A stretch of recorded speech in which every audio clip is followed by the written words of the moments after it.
Hey, how's everyone doing today? Here we go. Man, I appreciate you guys having me on, man. I think doing the Detroit Lions show, the fans out there are passionate, um, one of a kind. And so appreciate the work that you guys doing. Appreciate you guys having me on. I do Believe in Lions podcast on the Believe Network with my co-host Jack Kavanaugh, who's actually from Canada as well.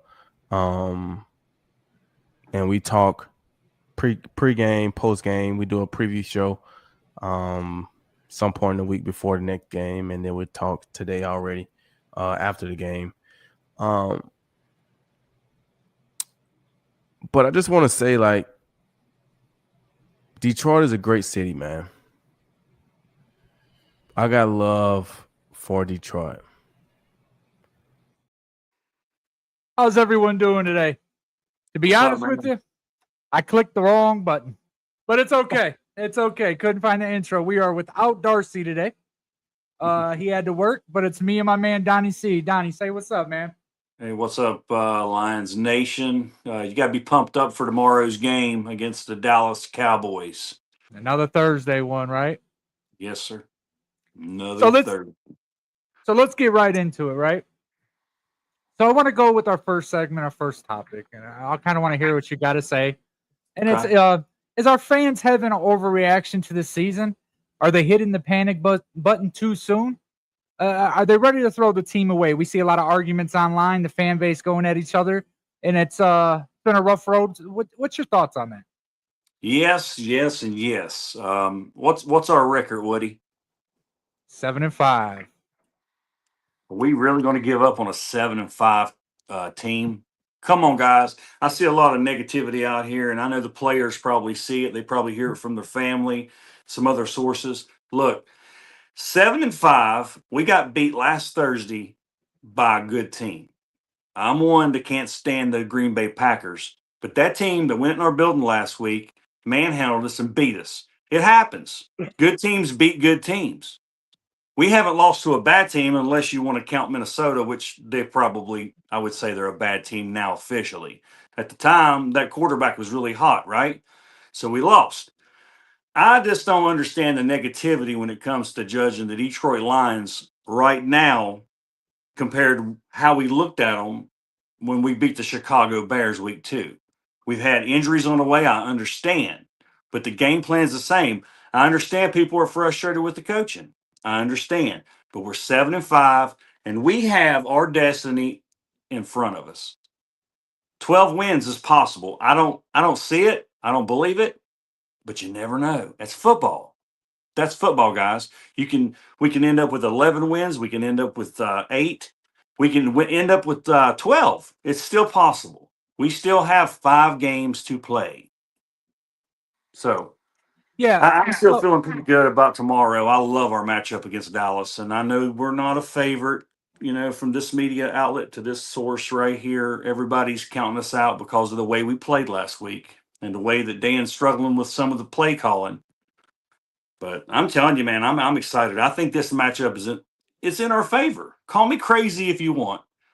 Talk to me tomorrow after the game. Yeah. So I think from a Lions fan's perspective, right? We watch Ben Johnson leave. You know, he struggles at first, 0-2 start, completely turns the ship around. Now, I'm with you. Like, I haven't given up on our Detroit Lions. The talent's there. We're struggling with the play calling, coaching staff. I got a couple plays we're going to show during our segments that I completely am disappointed in the effort that some of of our leaders have shown. You know, we go from 6-0 in the division, right? 15-2 record to 1-3 in the division, 7-5 record. The schedule, we knew coming into the season what this schedule was. And I know Ben Johnson's success. Like, if you go, remember that first and start of the second year, we had a rough, what was a 3-win season, Dan Campbell's first part. And then we started his first season, was like 3-15 or something. And then remember how we started 1-6? And then we turned the ship around that year, wound up 9-8, right? Winning those games, knocking the Packers out the playoffs. But you know that 1-6, that was what 5 losses to playoff teams, and we barely lost. We just didn't know how to win. And you remember they were calling for Dan Campbell's job then. Yes. He turns the ship around, and all of a sudden he's the man. It's tough watching Chicago. I look at Chicago, and as a fan who watches, and which a lot of the fans here do, it's almost like we're watching the Chicago offense look like what we did last year and the year before with, I don't believe, the same amount of talent, right? Ben Johnson went and got Tooney and Jonah Jackson. It's tough because, they got 4 offensive line guys rated in the top 10 at their position. Of course, that's going to be the outcome. It's crazy when we watch DeAndre Swift and the 7th round pick and Kyle Monangai are the first Bears duo to go have over 100 yards since, what was that? The running back for Chicago. Had a brain fart, but you know who I'm talking. Walter Payton or whatever it is. 1985. We're watching how he's doing these things with these young guys. Double tight end sets, went and got Loveland. So, that's my thoughts on it. I think we are throwing them to the mist. I'm very optimistic on what this season is going to be down the road, right? I was optimistic beforehand. I feel like it's a weapons race, and I feel like we haven't been adding, the weapons. Watching trade deadlines go by in the off season. What do you think about that as far as, because I think that's where a lot of the concern is. What do you think, with Brad Holmes being kind of frugal with things, although we love Brad and Brad's done an awesome job? Right. You would, in a perfect world, you would love to do, or should I say, you'd love to add some pieces at the deadline. In the case of the Lions front office, it has to make sense. Okay. We've heard that before. It needs to line up. If it makes sense and we can do it, we'll do it. It would have been nice if we could have went in and got another piece for the offensive line. It would have been nice to get an edge rusher, to sew up a couple, weak positions that we have, but it didn't happen. And the way Dan looks at it, the next man up is real. It's like you got to go with what you got. And that's what I admire about the guy. He's a hell of a coach. And a lot of people can say what they want right now, but when we're winning again, it's, oh my gosh, let's put a statue of Dan Campbell outside of Ford Field. It's going to be like that. But we're 7-5, and that's what pisses me off. We're not 0-12, 0-12. We're not 1-11. We're 7-5 with our destiny in front of us. I don't believe I've ever seen a 12-win team not make the playoffs, guys. And it's possible. I watched Carolina make the Rams look stupid Sunday. And you don't think the talent we have, we can't do the same? I know we were struggling, but it just takes clicking. You click when it's right. Just like the Bears. They won how many in a row, Woody? 8, 9? Yeah. They've been clicking for a while. Their offensive line is doing the dirty work. Yeah, 9 out of the last 10. Yeah. But look at their schedule now. You got your cupcakes out of the way. You earned this schedule last year because you sucked ass. You were 4th place in the NFC North. You got all these bad teams lined up on your schedule after week 2. Not many good teams except Philadelphia. Good team. Great team. Yeah. Super Bowl champion. You done well going in there and leaning on that line and push them around and run the ball over them. Now you got the Packers 2 more times. You got to play the team that just put a 50 burger on you week 2. You got to play who else is on their schedule? They got the Browns, but the Browns have a hell of a defense. If they can keep Caleb scrambling and making errors, they may get upset. This team, as good as they are, and as good as everybody is telling us that they are, they still may not even have a winning record when it's all said and done. Yeah. So you never know. This is the NFL. Well, how many wins do they got now? 8 or 9? 8? 8. Yeah. There you go. No, they have 9 wins. Do they? They have 9 wins right now, so they're locked. They're going to have at least a 9-8 season. Bravo for them. That's great for them. And I'm not trying to trash talk to them. I'm not trying to talk them down. I'm just stating some facts that your schedule is getting a little bit harder. If you can win, I say out of 5 games, I see them winning anywhere from 1 to 2 games. Yeah. So that right there, and to the next segment, right? Mm-hmm. We kind of talked about it. We're going to call it coaching anxiety, right? A lot of Right. the fans have a bad opinion, and it's great to lead into it, but a bad opinion about Dan Campbell, Johnny Morton, and the coaching staff, the play calling, and what's going on, right? And that also goes like a lot of people feel like we lost who should have been our head coach, Ben Johnson. What are your thoughts on that? I think it's crazy. Has Ben done good as a head coach so far? Yes. He's done good. He's took a bad team and made them a winner. He's done some really good things with Chicago. But to say that he's a better coach than Dan Campbell, I'm not buying it. I don't believe it. Not for 1 second. Not for 1 second. I believe that Ben Johnson's better than Dan Campbell. Like I said, the schedule was in their favor the first 10 games. I believe you'll agree with me. If you go back and look at their opponents, man, it's weak. Other than Philadelphia and Detroit, your schedule has been a bunch of cupcakes. I kind of was worried about that when the schedule came out. When I seen all their opponents. Before the schedule came out, I knew what opponents they had.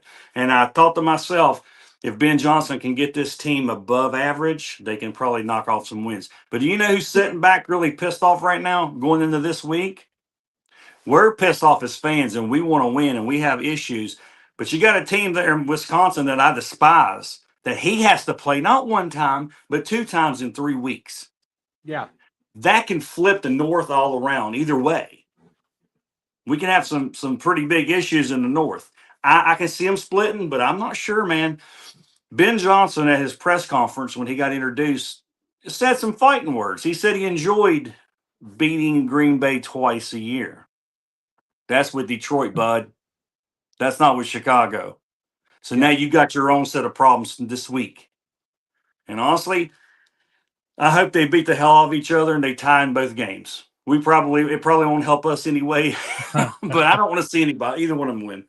But the coaching question about the craziness of the coaching. Yeah, it comes down to everybody, not everybody, but a big majority of our fan base wants to see Dan Campbell either give up the play calling or, hey, us firing or, hey, he's a meathead or whatever.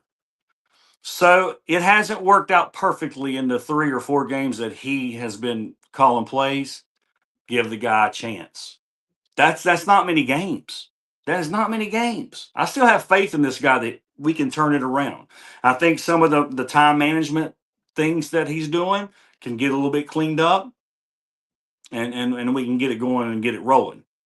Even with St. Brown tomorrow, Amon-Ra St. Brown tomorrow, if he doesn't play, I still think that Dan's got a good plan in place to use the weapons, like you call them, that we have.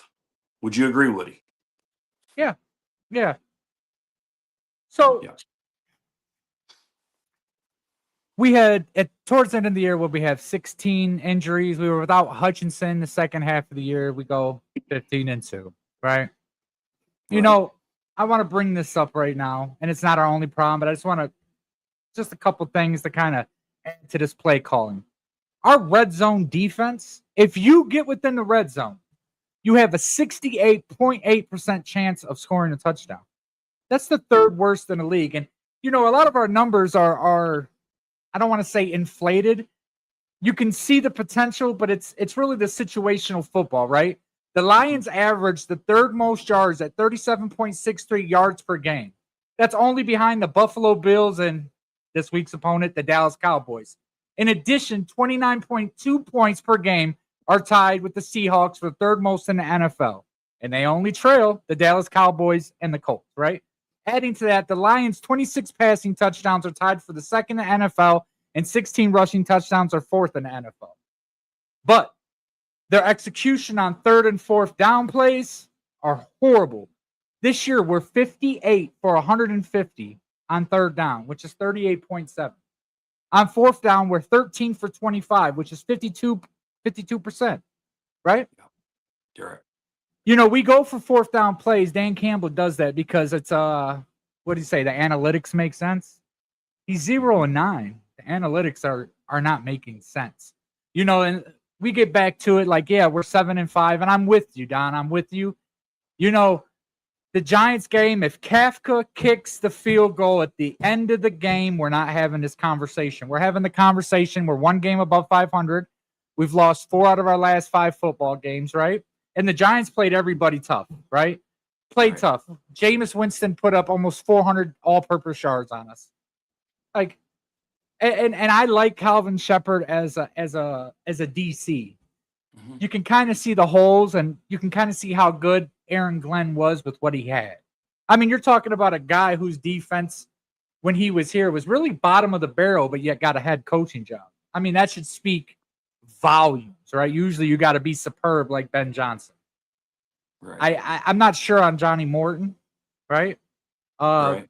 Our passing coach we brought over from Stanford, like, Coach Shaw. yeah. Jim Harbaugh's protege, right? Mhm. My arms are up in the air over it, man. You can see inconsistencies with Dan Campbell. You can see it in his coaching. You really can. And in my opinion, you can see how much Ben Johnson did mean to this football team. You know, a lot of that goes back to this, though. Me and you had a conversation earlier today, and we'll show the play in this show. You know, I'm watching Lions players quit on the field. I'm watching lack of effort in certain players that should not be showing lack of effort are building blocks of this team. Right. We don't have an identity more than our coaching staff's the issue. We built this team. You go to the stadium, you'll be there on the 20th for the Steelers game. You see grit everywhere, on the walls, on the floor. I mean, grit has a special meaning to it, right? And I just don't feel like we have that identity at this point. Not ready to throw in the towel. I do not think our boys suck, but I just feel like it's a different brand of football at this time. What do you think? Excuse me. I feel that you're right. I feel that there's a lot of blame to go around. It's not just the offense. It's not just the defense, but just like Coach Shep said the other day, he took responsibility for that ugly performance on Thanksgiving. As bad as people want to make golf out to be, the offense out to be, we did pretty good on offense, I felt, other than a couple mistakes Thursday. I thought the defense was the biggest issue. We couldn't stop anybody. Like you said, people quitting on plays, players quitting on plays. That's not a great way to be. He did take accountability, which is awesome for a coach to take accountability for a losing in the performance. I mean, we didn't get any pressure on Love, and that's a problem. Now, Love is awesome against a blitz, so if you don't get to him right away, he can tear you a lot. He can just eat you up. He can pick you apart. Everybody knows it, and that's what we did the first game. I think we blitzed 60% of the time, or 60 plus, over 60%, and it didn't go our way. This time, we just couldn't cover anybody either. I mean, we have Brian Branch sitting there just right there on the wide receiver, and they're just catching the balls. But there is some effort that you talked about. If you want to play the play that you were talking about, I'll sit back and we'll watch it and talk about it if you want. So now let's lead into this because it's the perfect timing, right? For the third segment today. Let's talk about the loss to the Packers. Thoughts on the game and how bad it hurt, right? So I wanna play this play. I'm gonna play it all the way through. This is the touchdown that was reviewed, right? Mm-hmm. Where Brian Branch was in cover. Now, I'm gonna go ahead and hit it. Here we go. Love looking, floating for the corner. Wiggs, he is!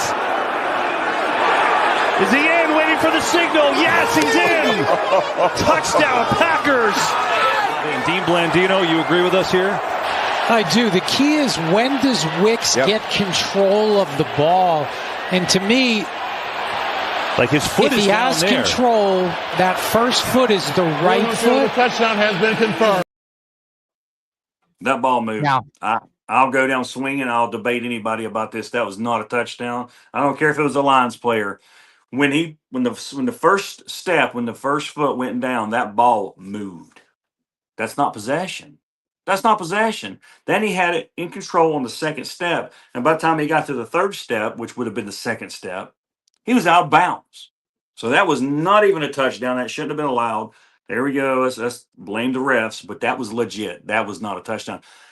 Now, what you're saying is that Mr. Brooks that we're talking about, they gave up on that play? Yeah. Yeah, that effort just standing there, not going back, keep going, keep fighting.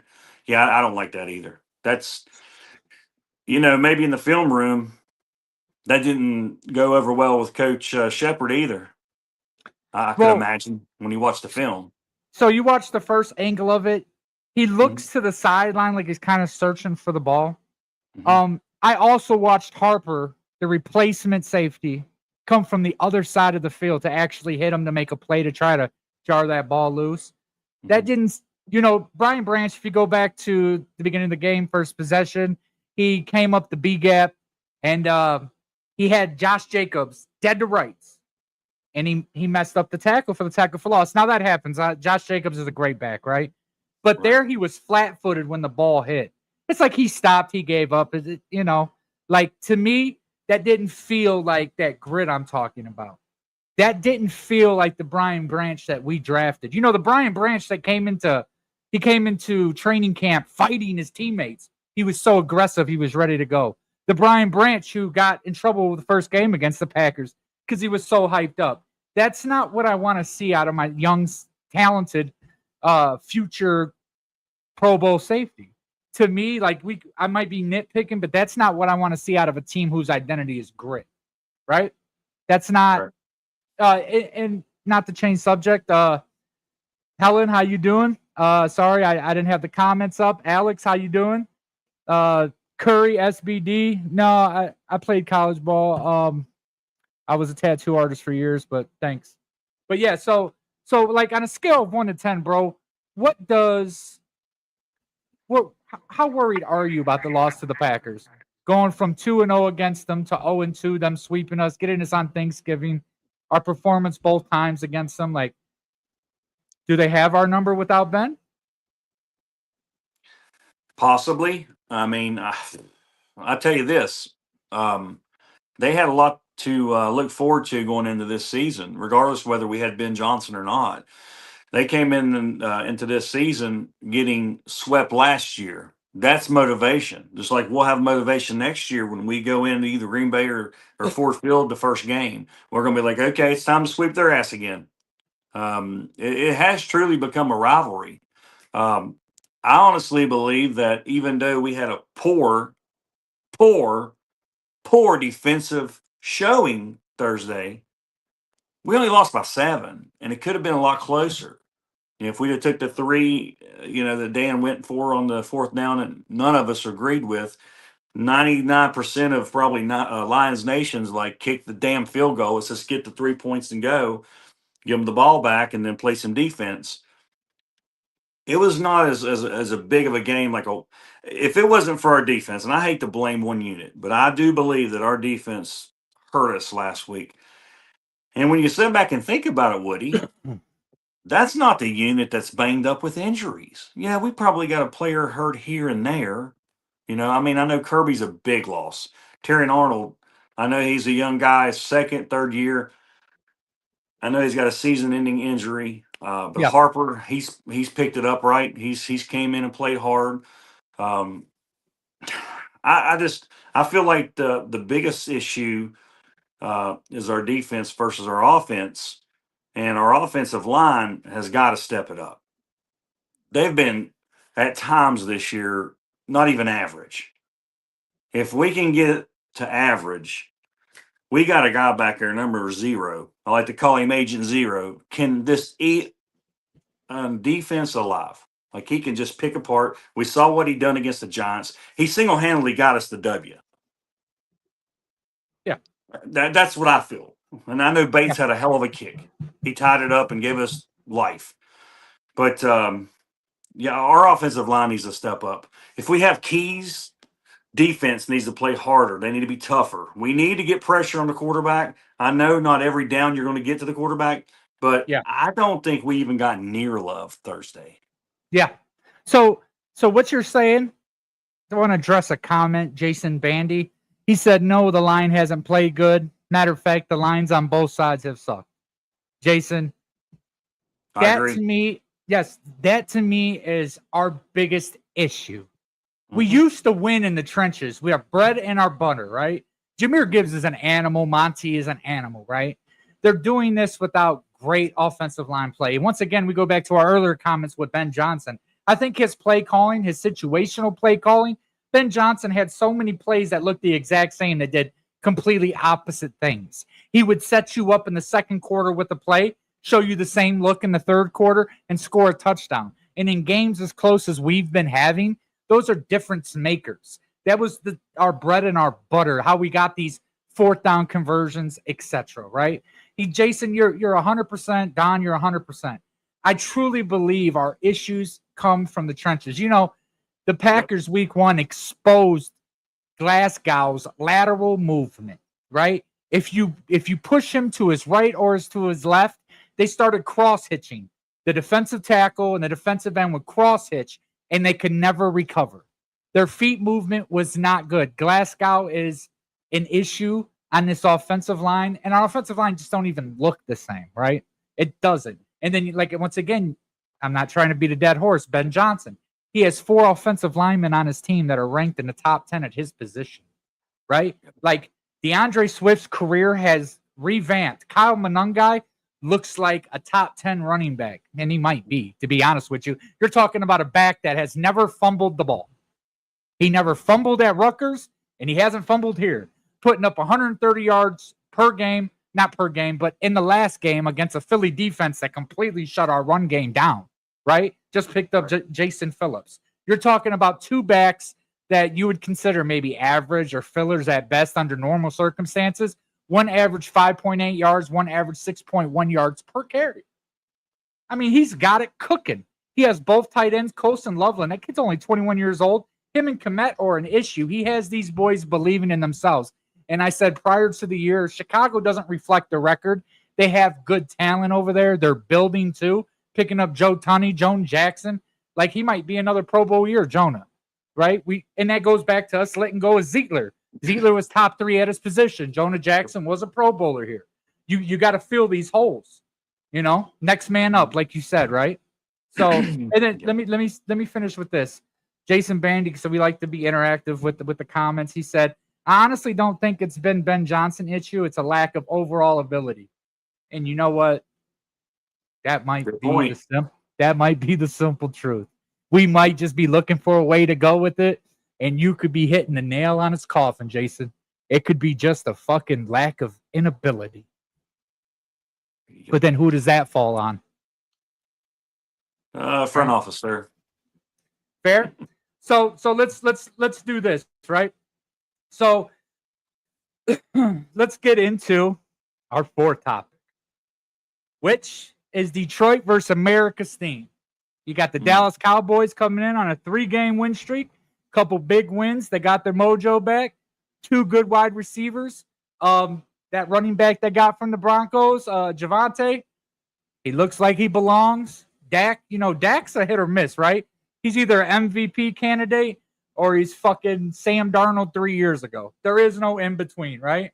They made a couple big additions at the trade deadline, getting Quentin Williams.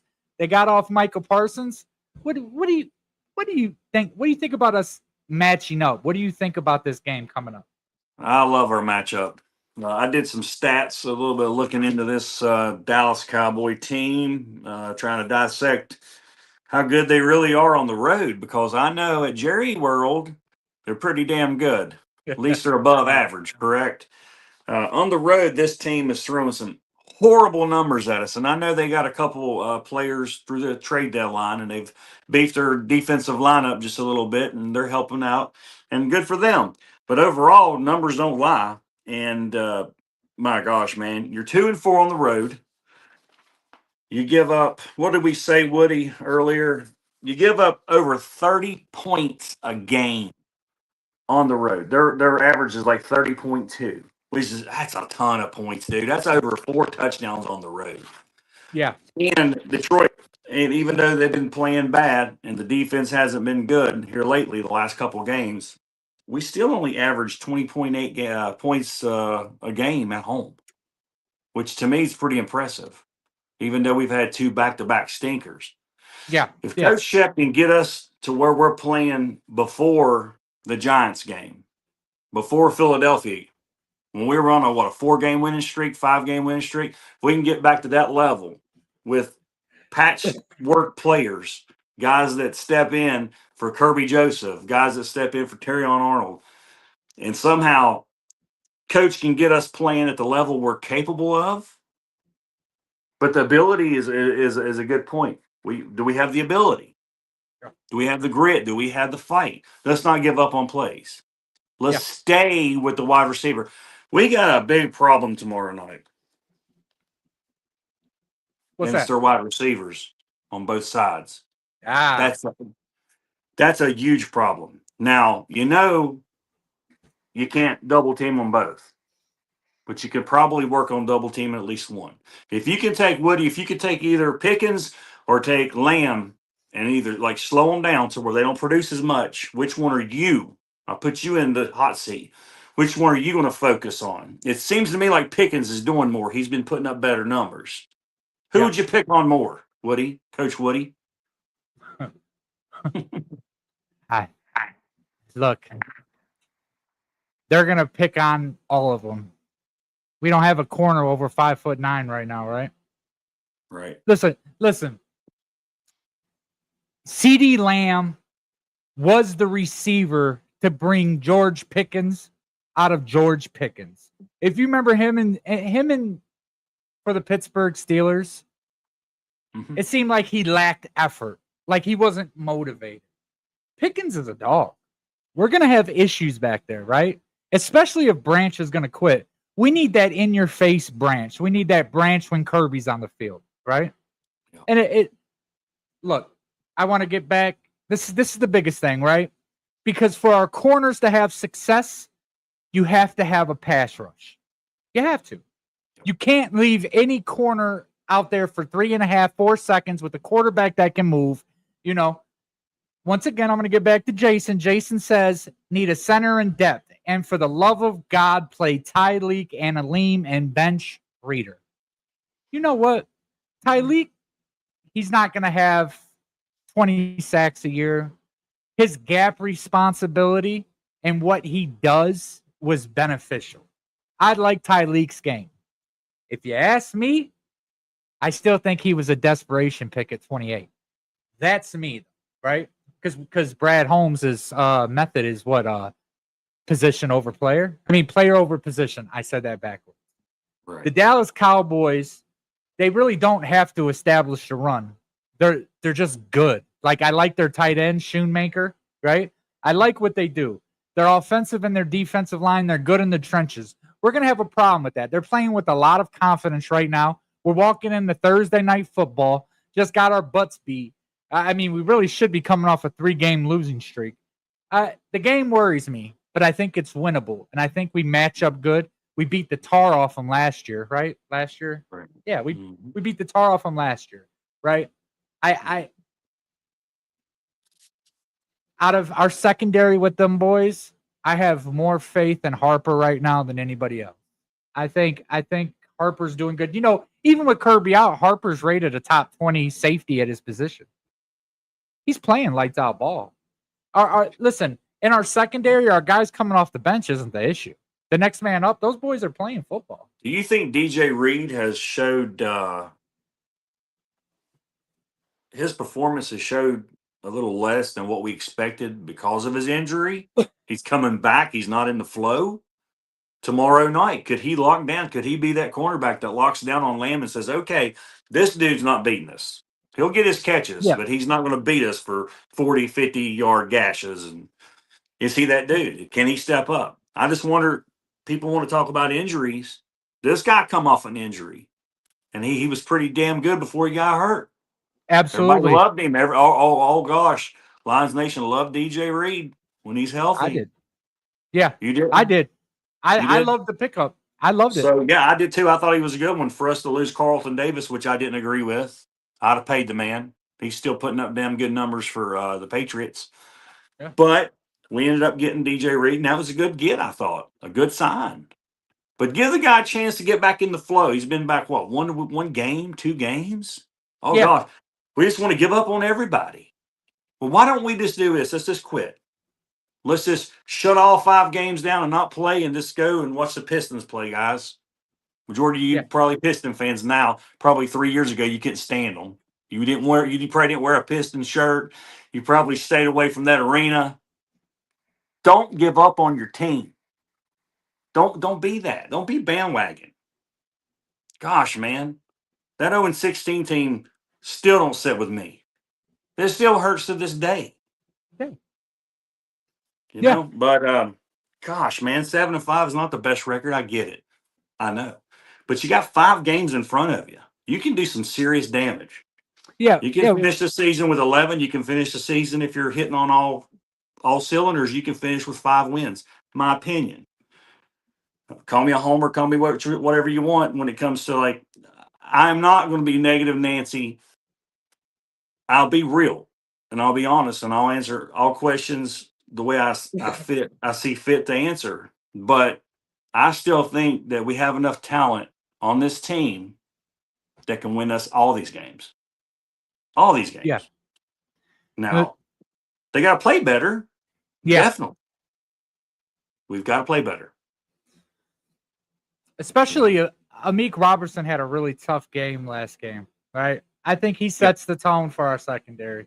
Even if you look at like Amik Robertson, you know, when he went down, not to bring up last year, when he went down against Washington, you felt the whole vibe change. Like Amik, that pickup from the Raiders, and I believe Harper came from the Raiders too. So, you know, I love Amik. Meek's been struggling, but he also has a lot of heart. He's the most outspoken guy after the games.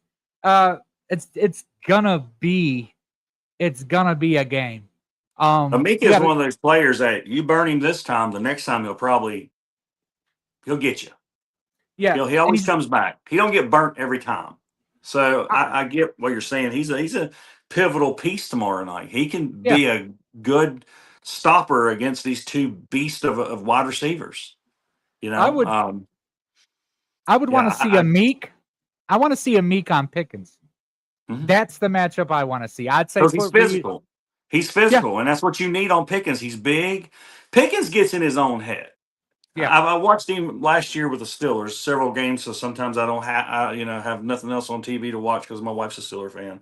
The Lions have already played, or they're playing later, or whatever. And I'm telling you, this guy, man, talking about quitting on a team, he quit on the Steelers a lot, a lot, and he cried. And then he wants to call St. Brown slop merchant. He couldn't carry St. Brown's freaking cleats. And that's my opinion. Has he had a great year? Yeah, he has. But you know what? This is his last year on his current contract. Why wouldn't he have a great year? Are you stupid, folks? Why wouldn't he go out and hustle and bust his ass and try to get that money? That's what he's doing. And he's earning it. And who's to say Dallas can even keep him? If they franchise tag him, that's a lot of money. That'll hit that cap right there real good, real quick. You know? So we're getting into the last 10 minutes of the show. And we're going to get to our final topic, right? The remaining schedule. Your thoughts on it, and do you think we have a path to the playoffs? I do. I think tomorrow night against the Dallas Cowboys is a must win. No matter how you cut it. It's our next to last game at home, which you got to win your home games if you want to get anywhere. I feel that if we can win tomorrow, we have an excellent chance. I don't care what the experts say. I don't care what anybody says. I feel tomorrow's a must win. And if we win it, we make the playoffs. And I'll break it down to you. So we have a total of 5 games left, correct? So we've got that game, the Rams game. Everybody in America has got us an L. We've already lost that game and we haven't even kicked off yet. So with that being said, let's just give us a loss for shits and giggles, okay? So we win this game, we lose the next one. The next 3 opponents are at Minnesota. No, sorry about that. At home versus the Pittsburgh Steelers, a team with an identity crisis, also with an issue overall. They're wanting to fire their coach and everybody else. So you got your last home game against Pittsburgh, which I give us a win. Right. Christmas, a few days later, 4 days later, 3 or 4 days later, Christmas at Minnesota, a team that came into your house and rocked you. But that Minnesota team does not look like the same Minnesota team that came into Detroit and embarrassed us. Let's give us a win. So that sets the table up. So you're 3-1 out of 5 games. You're going to Chicago. Probably both teams, it's set up to where both teams need to win probably to get into the playoffs, because I don't see Chicago winning their last 5 games. I can see a major losing. I can see 3 in a row, maybe 4 in a row before we get to them. This is my opinion. When they get to this stiff competition, it's going to get a little bit different. Yeah. Man ain't going to be sitting there with this shirt saying who's better, best, or whatever. It would be the last game of the year would be electric, regardless of the injuries, regardless of how we have played. You know how electric that would be going to Chicago? The winner goes to the playoffs, the loser goes home, and you're facing the guy that gave up on your team. He left. Now, granted, he deserved a head coaching job, and I'm happy for him that he got a head coaching job. But I felt, and I still do in my heart, there was other places to go. Yeah. He didn't have to go to Chicago. He had 2 or 3 other offers on the table, and he chose Chicago. So it kind of got more personal. You're wanting to beat us now. You helped us win all these games and a couple division championships, titles, and now you want to beat us. So I feel that it wouldn't be that big of a margin. That it wouldn't be that big of an ass kicking like it was in week 2. But it's hard for me to believe that you put Dan Campbell and Ben Johnson in the same game. Winner goes to the playoffs, loser goes home.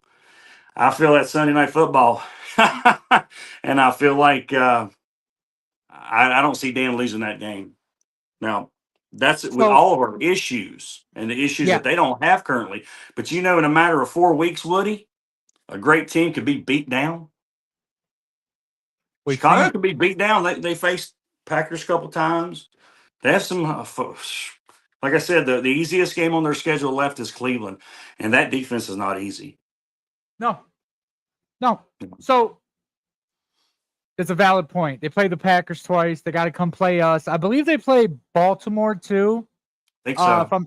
And that could give them issues. Or San Francisco. Issues. Maybe it's the 49ers, and they're fighting for their playoff life. It's not going to be a pushover. Absolutely. I'm thinking that's the schedule. The Lions, the Packers, Cleveland, and the 49ers. So out of 5 games, you've only got one that's really not, that doesn't have a chance to make the playoffs, but they have probably the best defensive player on the universe.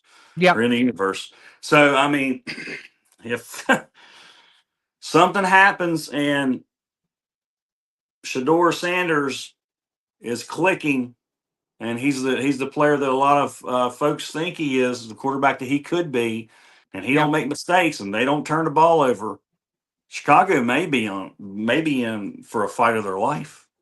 So I'm gonna play a clip and then get into my segment about the Dallas game. It's a minute-long clip. It's from the Packers game, and there's a reason why I want to play it. So bear with me just for 1 minute here.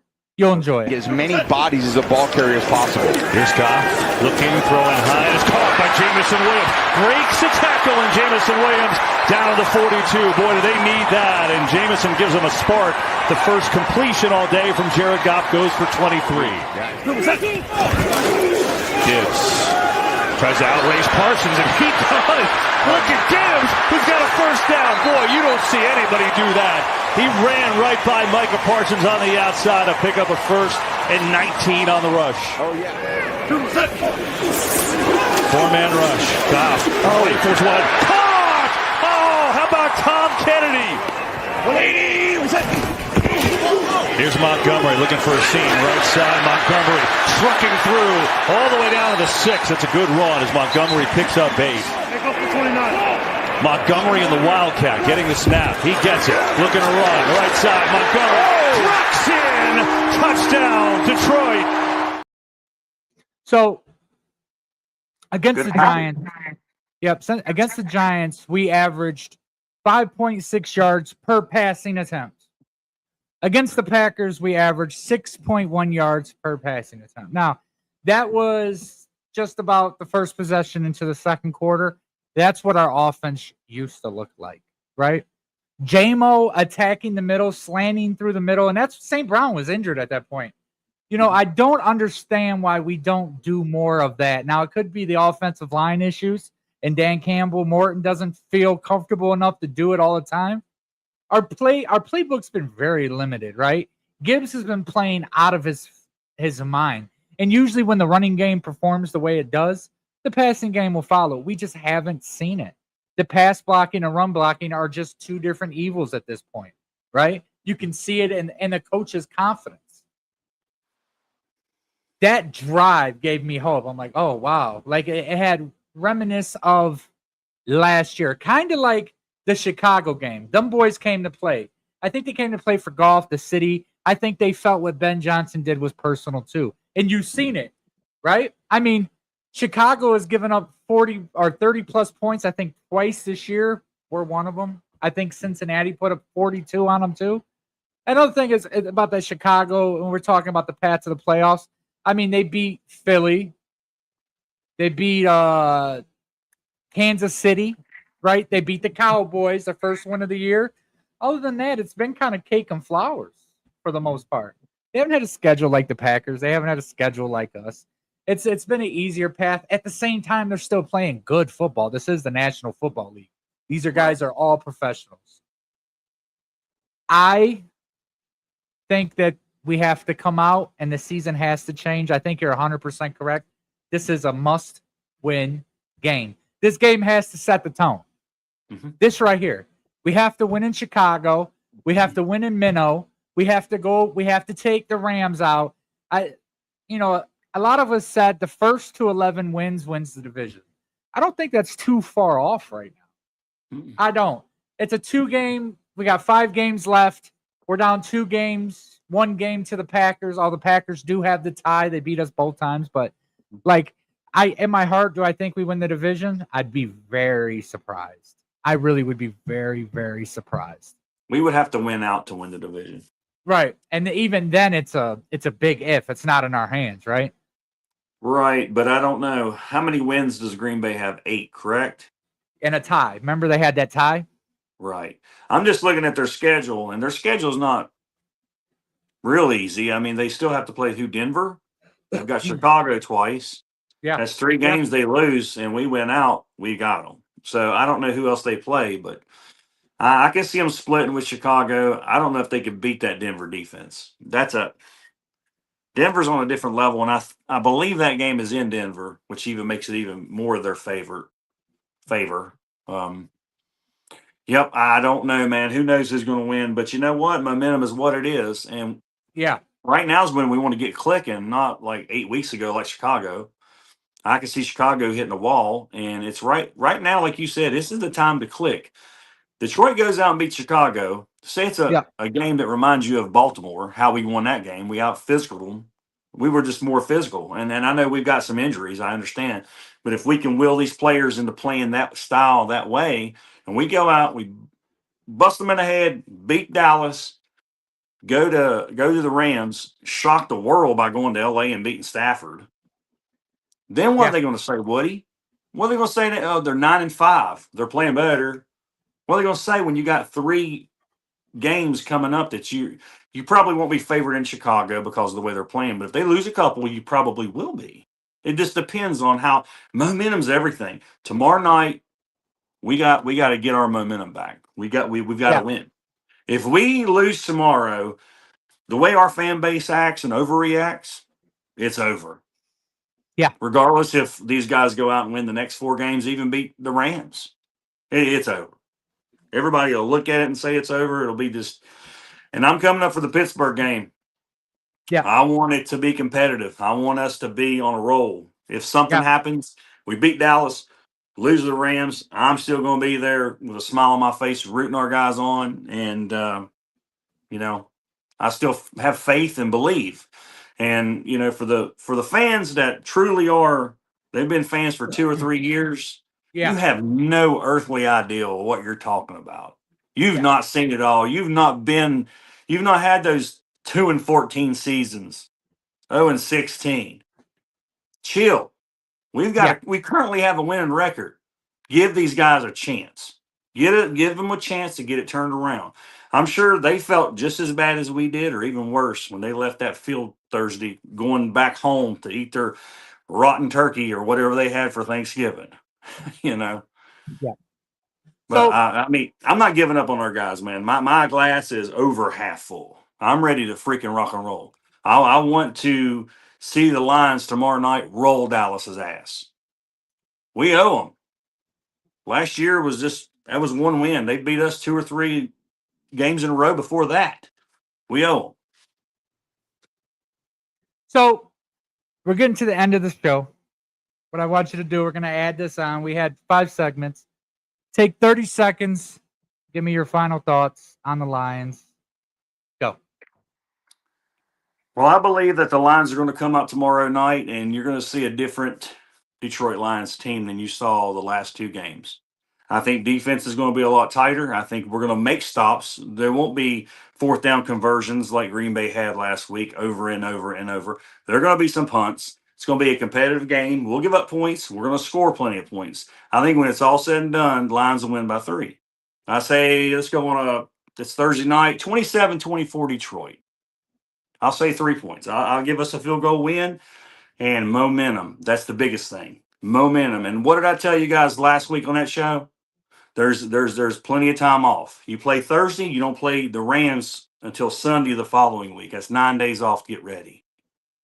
Let's go Lions. I'm still jacked. I want to see tomorrow night, and I'm excited, and I have my hopes high even if St. Brown isn't there. Yeah. So it sucks, guys, because for the first time in a couple years, it's not in our hands. Actually, it hasn't been in our hands. The last time we go back was to our 9-8 season where we knocked the Packers out of the playoffs, but we didn't make it because LA didn't win, if you remember. Don't give up on the guys. The talent's there. The coaching staff has shown improved. They can make this ship float. Give the boys a chance. Have faith in Dan Campbell and just hope that they still have that grit inside them. We need to win tomorrow. I'm going to say 42-28. I'm going to jump it out. I'm not going to say who has 42. I'm not going to say who has 28. Let's just hope it's our boys. It was a great show, John. Donnie, I enjoyed it. I'll see you next week, brother. And one last thing, guys, for the fans going to Ford Field tomorrow, man, wear white. They want to do a white out. Wear white. Don't wear blue. Don't wear black. Come on. Wear white. Be as loud as you can. Stand up on defense and scream to the top of your lungs. Make Dak Prescott's life a living hell tomorrow night. Yes. I want to witness it. I want to see it. You guys that's going to the game, you guys are the ones that have all the power. And let's go Lions. Let's go Lions. Everyone who commented in the chat, thank you. Until next week, have a blessed week.